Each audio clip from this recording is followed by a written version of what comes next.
Here's Marco Rubio. And here's Marco Rubio trying to pretend like he's above the fray in some way. And this is, I mean, watch this, because this is going to be how the Republican Party, if Donald Trump ever goes away, eventually he will, I got to imagine, but I don't know. If Donald Trump ever goes away in some fashion, because, look, even if he loses the election, and even if he peacefully leaves, and even if he is not sent to jail, he's still going to go out and start some media enterprise that will keep his, keep this energy alive. They're going to, there's that much more to exploit at that point. And understand, too, that if he, leaves the White House and then, croaks because of a massive heart attack, you still got the Trump kids who are going to exploit the hell out of this, too. Jesus. Yeah. But here's Marco Rubio basically doing a dry run on how he's going to, lead the Republican Party out of this quagmire maybe someday. So here's how this has been working. The president says something and people cringe because you don't like it. But then the other side, these left-wing politicians, people in the media, they go crazy with their outrage. And they demand that you immediately answer what he said and answer it the way they want you to answer it. And so here's what you're reminded of. These are the same people that said Reagan was a racist because of he was in favor of welfare reform. George W. Bush was a racist because of the way he... No, Reagan was a racist because he does the exact same thing that Donald Trump does, just in much more couched language. He was a racist because he made up lies about so-called welfare queens, and he announced his candidacy. We all know this, right? In a state, in a Neshoba town, County, and where civil rights workers were murdered, and he talked about states' rights. That's why he was a racist. Continue. He responded to Katrina, and John McCain. They even accused him of being like George Wallace. They allowed him to be attacked for that. And pause it. Let me remind you why they did that, because he voted against making Martin Luther King Day a holiday. Go ahead. They said he was a country club racist because in a speech somewhere he said that if you want free stuff, vote for Obama. And so these are the same people, by the way, that one of their members of Congress from their party says that support for Israel is all about the Benjamins, and they couldn't even pass a resolution condemning anti-Semitism by itself.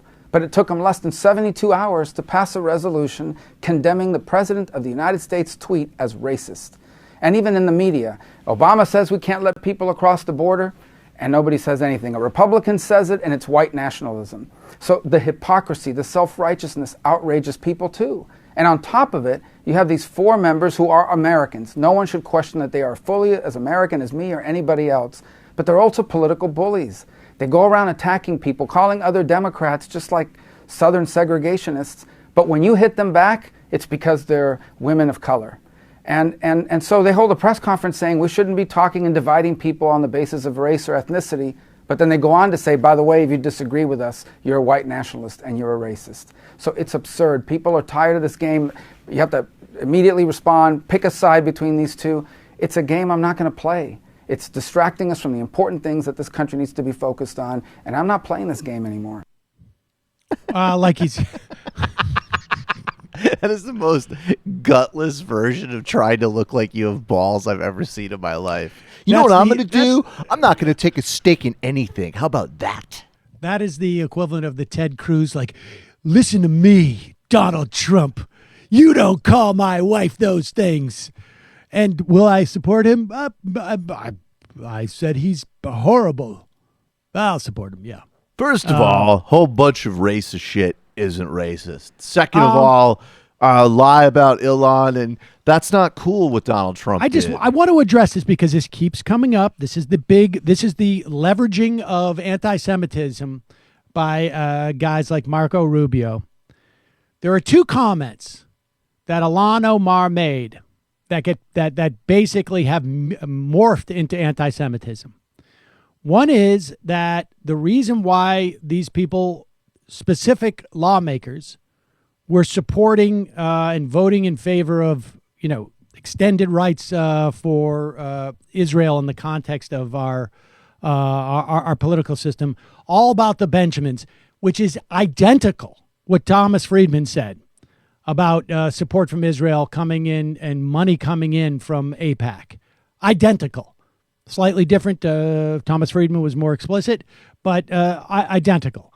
The other thing is when Ilhan Omar supposedly claimed that people had dual loyalty or that Jews had dual loyalty, she was responding to a bill that Marco Rubio was introducing on a federal level to mimic a bill that exists in 27 states around the country, where if you are a contractor and are doing business with the state, if you're giving, for instance, this was a case in Texas, speech therapy to kids in classes, and you're hired to go in and provide speech therapy, the state of Texas makes you sign a pledge that you will not participate in any protests or boycotts against Israel as an individual. And so she said, I'm not going to sign a loyalty pledge, which is exactly the legislation that Marco Rubio was introducing on a federal level, that nobody doing business with the U.S. government can participate in a boycott of Israel. That's just absurd, regardless of whether you think Israel should be boycotted or not. The idea, we don't have such pledges against Saudi Arabia. We didn't have it against South Africa. We didn't have it against England. So it has nothing to do with the country or what. The idea that fellow contractors would have to sign a pledge, the idea that state contractors have to sign a pledge to not protest anybody. Are they going to do this with Sean Hannity next, too? It's just absurd. I mean,